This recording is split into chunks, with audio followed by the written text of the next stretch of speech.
Victoria was staring again.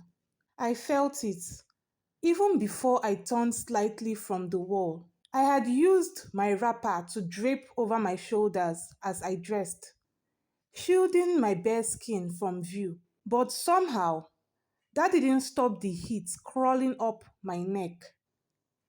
I swallowed hard. Her eyes were on me, watching, still. I had stopped using the herbal cream. The day after I moved in, I used 3 naira to buy a small tin of petroleum jelly.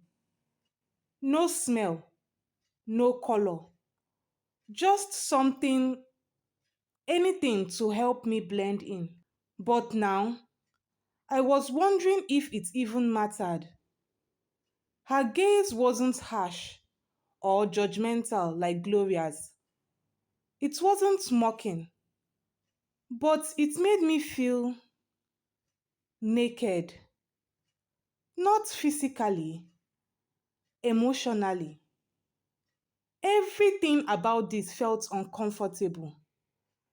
Not wrong, just unfamiliar, strange. Being here, alone, with her, in this new room that still didn't feel like mine. I remembered that evening I moved in. She had been fast asleep when I pushed open the door, her arm thrown across her forehead, mouth slightly parted, dangerously close to drooling. I'd stood there, unsure whether to wake her, until I nudged her lightly. She shot up with a start, eyes wide and confused, hair slightly tousled. Then she saw me, really saw me. Her eyes locked onto mine, like she'd been expecting me all along. The way she stared at me that day, as I quietly unpacked my bag, was exactly how she was staring at me now. The wrapper still shielded me as I struggled into my only pair of trousers. The fabric clung to my damp skin from the heat, and I cursed myself for taking so long. Were you always this shy around your former roommates? Her voice sliced through my thoughts, making me flinch. I froze mid movement, heart thudding. What? I asked, the word barely escaping my lips as I finally let the wrapper fall. She was seated on her bed, legs crossed, hair pinned back with a single butterfly clip. Her voice was calm, but her eyes held something deeper, a question or an accusation. You moved in 3 days ago, and you've been acting like you are suddenly scared of me. I don't get it. Whenever I ask a question, you give one word replies. If I sit on your bed, you shift away from me a little. Did I do something wrong? Am I making you feel uncomfortable in any way? No, the words flew out of me too quickly. A reflex, a defense. She didn't look convinced. Her eyes lingered a second longer, but she didn't press. How could I explain? In my old room, I was the one tiptoeing, watching everyone else's reactions like a beggar waiting to be slapped for asking for crumbs. Now, here was Victoria, beautiful, bold, calm, and it was me who couldn't breathe around her. She made me uncomfortable, yes, but not in a way I had words for. Her presence made something flutter in me, made my hands tremble, made me question things. But I couldn't say all that, so I grabbed my books and clutched them to my chest. Okay, I'm heading to class now. She stood up too. Wait for me a minute. Let me just quickly clean my shoes. We can go together.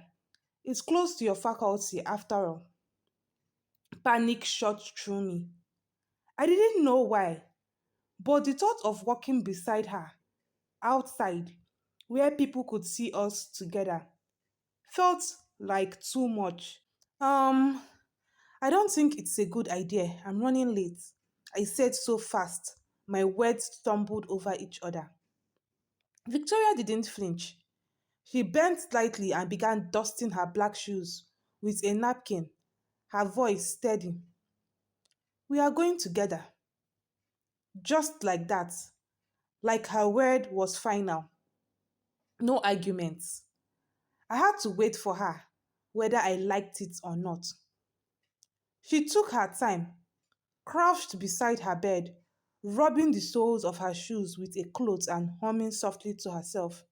When she finally stood, she adjusted her skirt, slung her bag across her shoulder, and gave me a quick smile. Ready? I nodded, swallowing the lump in my throat. We walked out together, past the noisy clusters of students in front of the hostel, past a guy yelling about student fellowship, past two girls whispering and staring, not at us necessarily, but I still felt their eyes, like they could see right through me. The walk was slow, awkward, and then, suddenly, I felt her hand.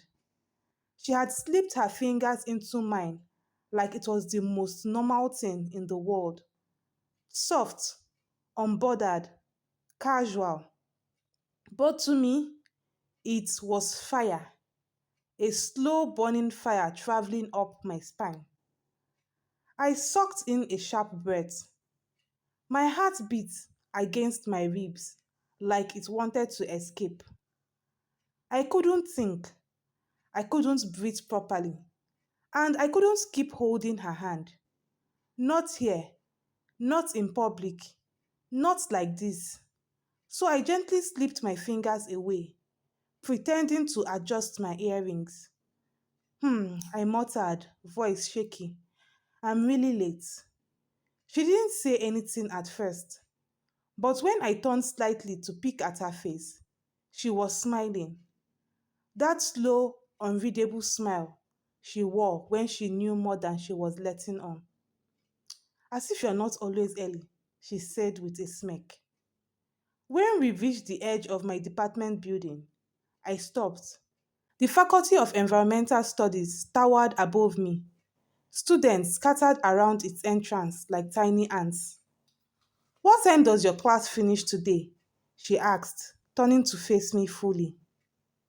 3 p.m., I replied, clutching my books tighter to my chest. Oh, she said thoughtfully. I would have been done by then. Mine is ending by 2 p.m. She turned to go, took one step, then paused. Oh, I almost forgot. She spun back around and leaned slightly toward me. We'll hang out later this evening. I blinked. Hang out? Don't branch anywhere, she continued, already walking backward. Come back to the room on time, alright? I opened my mouth to protest, to say something, anything, but she shook her head playfully, as if dismissing me.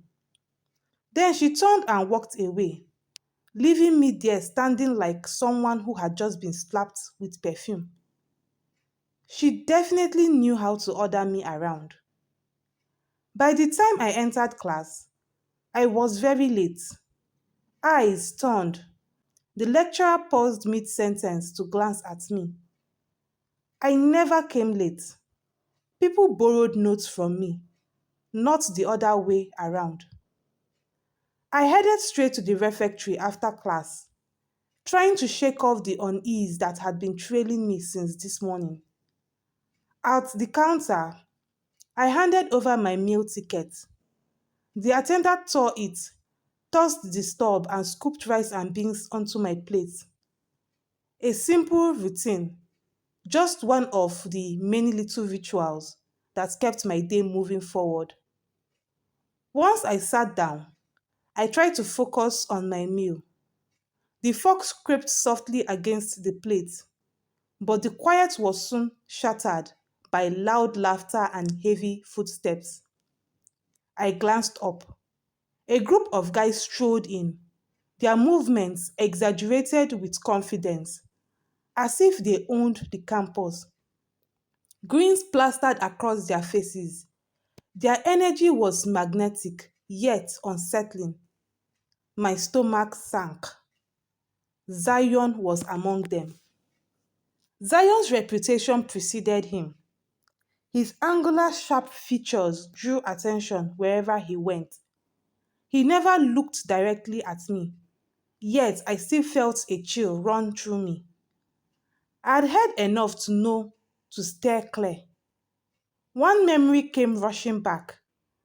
The morning after Mass a year ago, when Ekene, a lay reader, had been pulled aside by a friend. Stay away from Zion, the friend had urged. He's bad news. Bad news? How? Ekene had asked, confused. I heard from a reliable source, the friend said in a low tone. He's a stooge for some politicians. He's already eyeing the SUG presidency. And they say he will do anything for power. Anything. That conversation had stayed with me, though it was just a rumor. Zion had never even glanced my way, but as I ate, that memory played on a loop. Was I as guilty as others, judging him without truly knowing him? I shook my head. There are bigger things to worry about, like Victoria. Since we'd started spending more time together, I couldn't help feeling self conscious. I'd never cared much about how I looked or acted around people before. Why was it so different with her? I finished quickly, keeping my head down as Zion and his friends filled the refectory with noise. I couldn't stop thinking about Victoria and what awaited me back in our room. When I returned, Victoria was nearly dressed. She turned as I entered, her usual easy confidence in place. You took so long, she said, brushing her gown's front. Her tone was casual, but her gaze lingered, steady and unflinching. I swallowed hard. She was beautiful, undeniably so. Her dress hugged her figure perfectly, and I stared longer than I should have. She noticed. She always noticed. Go and bathe, she said, her tone playful. You must be sweaty from a long day. She took my books without waiting for a response, then bent to drag a bucket of water from under her bed. Straightening, she added, oh, wait, let me give you some privacy. Turning her back, she teased, I know you are shy about me staring. I flushed and hurried to change. Her smirk stayed with me as I bathed. It buzzed in my head, impossible to shake.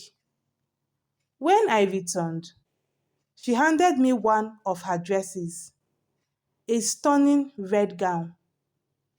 This will look beautiful on you, she said, before fixing her own purple outfit. The contrast between our colors was striking, but what truly set us apart was how sure she seemed of herself, while I felt nervous in something so bold. As we were leaving, she stopped suddenly, pulling me gently but firmly toward the wall. Her eyes met mine, soft, intent. Time seemed to still. You are so pretty, she said, her voice just above a whisper. Her lips hovered close to mine, and my body tensed, unsure of what was about to happen. Then, just as quickly, she let go, smiled faintly, and stepped back. Come on, she said, her tone turning playful. We are going to a party tonight. You probably haven't been to a classy one before. She was right. The student center was buzzing when we arrived. This wasn't the usual campus gathering. It was invite only, reserved for the wealthy and well connected. Victoria slipped in effortlessly, her confidence brighter than the fairy lights strung across the room. She danced as though born to it, moving fluidly with every beat. From Majek Fashek's Send Down the Rain to Chief Osadebe's Osundi Owendi, she matched each rhythm as if it were hers. Watching her dance to the highlife music made me laugh. A genuine laugh, one I hadn't felt in weeks. Then the music shifted. The speakers hummed something slower. Foreigners, I want to know what love is. Victoria's movement softened, her eyes finding mine. Her gaze held me in place. I felt my breath catch. It was the same look she'd given me earlier in the room. That moment she'd pinned me to the wall. It felt as though she saw right through me, past my awkwardness. I lowered my gaze, unsure of how to respond. But she walked over, magnetic, and gently pulled me from my seat. Her lips brushed my ear. Why are you doing this to me? She whispered. Before I could reply, she stepped back into the crowd, leaving me trembling. And then I saw him, Zion. He walked in, deliberate and imposing. My chest tightened as I watched him scan the room. I wanted to look away, but I couldn't. He strode toward the dance floor, straight for Victoria. Her face lit up when she saw him. Then they embraced, not a casual hug, not a polite greeting. It was too familiar, too close. I stood frozen, my thoughts racing. Why on earth did Victoria know someone like Zion? Days turned to weeks, and weeks stretched into months. Still, I held out. Something in me refused to give in completely. No matter how soft Victoria became, no matter how closely our lives started to intertwine. But I was changing. I knew that. I could feel it in the way I sat straighter in class, in how I smiled a little more, or in the quiet calm that would settle inside me whenever she was nearby. Victoria, for her part, didn't falter. It was like she made it her mission to make sure I was never lacking, physically, emotionally. She shared her provisions without hesitation. She bought food for both of us at the refectory and never made it feel like I owed her anything. You better eat, she'd say, sliding a tray of food toward me. I didn't buy it so you could stay at it. She handed me her old skincare items like it was nothing. This one is almost full. It'll clear up your skin in 2 weeks, I swear. Let me be seeing fresh cheeks in this room. And her clothes. She slipped them into my wardrobe quietly. A blouse here, a wrapper there. Just take it, she told me once when I tried to return one. I don't like fighting over material things. It was almost like she was doing everything for me. And I couldn't lie. It felt good, too good. But I never let my guard down completely. Not after that hug. That day I saw her wrap her arms around Zion like they'd shared secrets under the moonlight. That hug hadn't left my mind. It haunted me, gnawed at me, and no matter how sweet she was, I couldn't forget the type of trouble that man attracted. I told myself to stay alert. I couldn't afford to be reckless. But all of that, everything shifted one particular Wednesday. The kind of day that stays carved in your memory like a scar. Victoria had gone to class that morning like usual, tugging her skirt straight and grabbing her books from under the pillow. I might branch Post, she said as she stood by the door. Mommy is supposed to send a letter this week, and I want to call her too if the queue is not too long. I had nodded, half listening. It wasn't unusual. She often went to the campus Post office after class to collect mail or make a phone call using the rotary or touchtone phones that barely worked half the time. The queues there were legendary. If you got there by 9 a.m., you still might not get through until late evening. Most people skipped class for the day entirely. It was close to 6 p.m. when the door creaked open. I was on my bed, half reading, half dozing, when she stepped in. Her eyes were red, her face blank. Then, without a word, she dropped her bag and collapsed onto her bed like a body without a soul. Oh God, why? She screamed suddenly, her voice raw. God, why me? Why me, God? She started pounding her fist against the mattress, choking on her sobs. My heart seized. Victoria, I called, my voice barely a whisper. What? What happened? She didn't answer at first, just cried louder, face buried in her pillow. I sat upright, completely alert now. Victoria, please talk to me. She turned slowly, her face contorted in pain, and looked at me with tears streaming down her cheeks. My mother, she choked. I lost my mother, Ifunanya. She died this morning. Complications from childbirth. The mug I was holding slipped from my fingers, landing with a dull thud on my bed. I rushed to her side instinctively. I sat down, and only then did it hit me. This was the first time I was ever sitting on her bed. Oh my God, I whispered.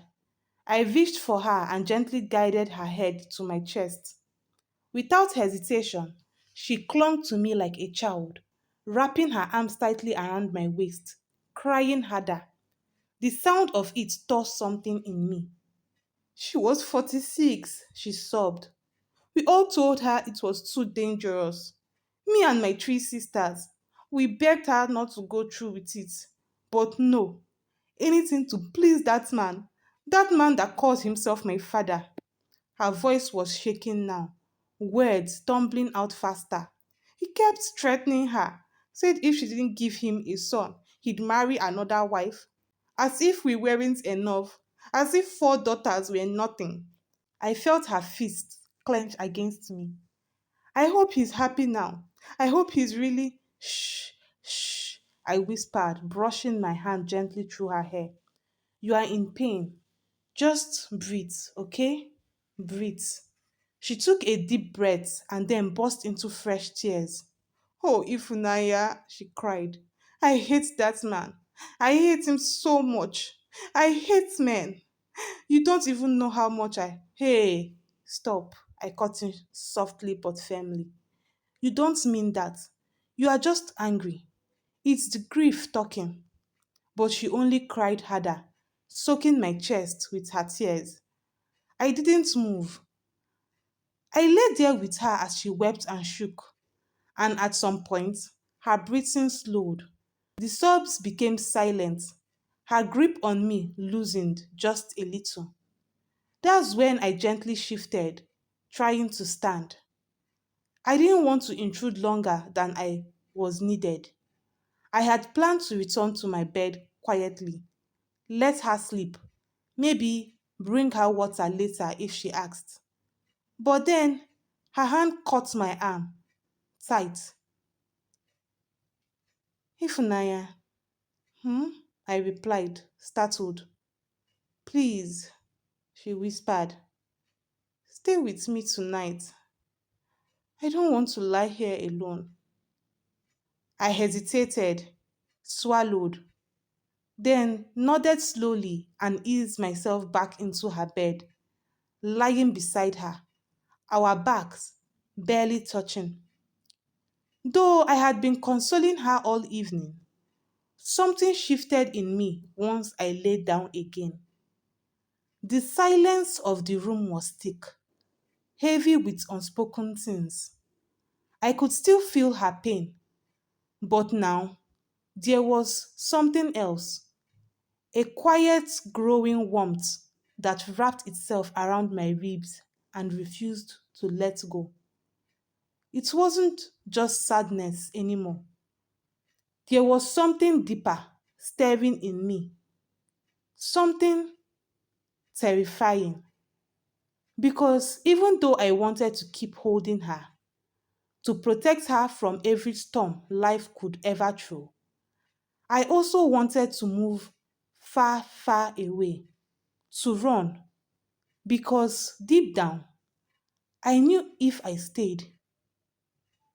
stayed longer, I might not be able to stop myself from, from, fine, I'll let my head say it, from kissing her. And just as I was deep in thoughts, I felt it. Her finger, she was tracing slow, soft circles on my arm, gentle and rhythmic, like waves brushing a shore. Her body inched closer until I could feel her body against my back. I held my breath. Then, in a whisper so low it almost disappeared in the room, she said, I know you feel it too, Ifunanya. What about this once? Just once we get to explore it together and never speak of it again. I really need you, Ifunanya. I can't I can't help myself being so close to you like this. I froze. Every part of me was trembling. My thoughts collapsed into a blur of want, fear, guilt, and something even deeper. Something I hadn't dared name until that moment.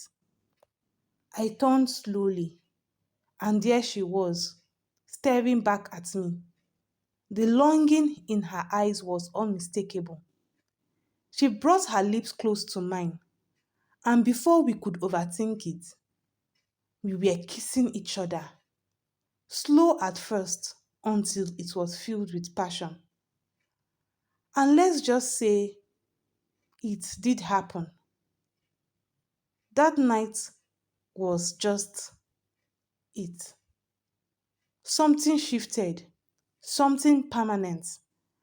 And as we lay there, breathing softly in the dark, our bodies warm beneath the thin wrapper, I felt the weight of silence settle between us again. But I couldn't pretend anymore. I had to ask, how do you know Zion? I blurted, my voice barely above a whisper. Victoria turned her head slightly, the curve of her cheek catching a bit of moonlight. She blinked, surprised. You know him? She asked, her tone careful, curious, not defensive. It's just that I hesitated. I've heard things, bad things about him, that he was used by politicians at the national level. His SUG presidency goals, the rumors. Victoria exhaled, long and slow. Then she shook her head. They are just rumors, she said softly. Anyway, Zion is my cousin. We go way back. He's like the brother I never had. I turned to look at her more fully. He's your cousin? From my mother's side, she explained. His mom and mine are sisters. We grew up visiting each other. He knows some reckless guys. Yes, but Zion, that guy carries Catholicism and Mother Mary on his head. Trust me, he's a good kid. You probably just heard what others want to believe. I let that sit for a while. I didn't know what to say. Everything I thought I knew about him had come from whispers, hallway gossip, cautionary tales told in low voices. I stared at the ceiling for a moment. I guess I judged him wrongly, I finally admitted. Yes, you did, she said, not unkindly. Her voice was light, almost amused. Then she added, more quietly, just like people judge you wrongly, and probably would judge us terribly for this too, if they ever heard. I sighed deeply, the reality of it sitting cold in my chest. But she was right. True to her words from the night before, the next morning came like the second half of last night had never happened. And honestly, I never questioned it. It was easier that way, safer. I continued wrapping myself in my wrapper to dress, just as I always had. But now, Victoria became more self aware too. She would turn her back or shield herself when changing, as if suddenly aware of my presence in a new way. Even in conversation, she avoided direct eye contact when things got serious, choosing instead to fiddle with her hands or focus on something in the distance. And that was how it continued for the rest of the year. Then she left the school, and a year later, I left too. I was posted to Port Harcourt for my service year. It was hot, chaotic, and unfamiliar, but I settled into a rhythm with Dorothy, my roommate, in the tiny bacha we rented. Life was different, but manageable.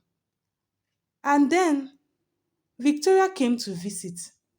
She'd promised she would, and she kept that promise. She stayed for just a few days, but in that time, I saw glimpses of the girl from school. The way she smiled without showing all her teeth. The way her eyes lingered just a little too long when she thought no one was watching. Sometimes we caught each other staring that way, the way we used to before we stopped. But thank God for Dorothy, a constant third wheel. Her presence was an invisible barrier between us. Nothing could happen. Nothing would. One night, the three of us sat outside the bacha, the evening breeze carrying the scent of pepper soup from a nearby buka. We were just chatting when Victoria brought it up. My dad finally remarried, she said, her voice dry. I raised my brows. Eh? So soon? Yes, a year after my mom died, Victoria replied. And guess what? His new wife gave birth to twins. Dorothy clapped her hands. Wow. Boys? Girls, Victoria said and let out a mock laugh that carried more pain than humor. Again, girls. I wish I could have seen the look on his face when the midwife said it. We all laughed, but I knew her well enough to hear the ache behind it. That evening, before she left Port Harcourt, she stood in the doorway with her bag and looked at me. I wanted to see you before I left, she said softly. It was important to me. I smiled. She smiled. And in that silence, we both understood. The following day, her cousin Zion arrived to pick her up. I heard the honk first, then stepped outside to see him leaning casually against a Mercedes Benz. He looked different, grown, clean cut, almost decent. Victoria beamed. Zion, meet Ifunanya. He stepped forward, extended a hand. I've heard about you. I smiled politely. Nice to finally meet you. I live here in Port Harcourt too, he added, a little too quickly. I nodded, unsure why he was telling me that. Maybe he thought it mattered. Then he opened the door for Victoria, and just like that, she was gone again. But she kept her promise. True to her word, Victoria wrote to me every week from the States, and I replied. Every letter felt like a heartbeat, full of weight, of unspoken feelings, of carefully chosen words. If only. Sometimes I wonder. You were right about. They were never love letters, but every sentence carried longing and regret and memories we didn't dare name. For a whole year, the letters came. Then one day, they stopped. No warning, no explanation, just silence. I wrote again and again and again. Nothing. I panicked. The only person I could think to reach out to was Zion. He was the only family member I knew. I asked around, traced his address, and one Saturday I went to find him. When he opened the gate, his face was unreadable, calm, like he already knew why I was there. Victoria, I asked, voice cracking, is is she okay? She's fine, he said. She's doing well. He stepped aside and invited me in. Then, without me asking, he brought out a letter. She wrote this 3 months ago, he said. I stared at the paper in his hand, my throat dry. 3 months ago, I echoed. But the last time I heard from her was 9 months ago.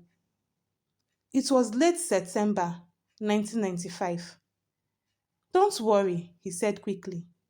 She'll be back for Christmas in Anambra. I'll let her know you checked on her.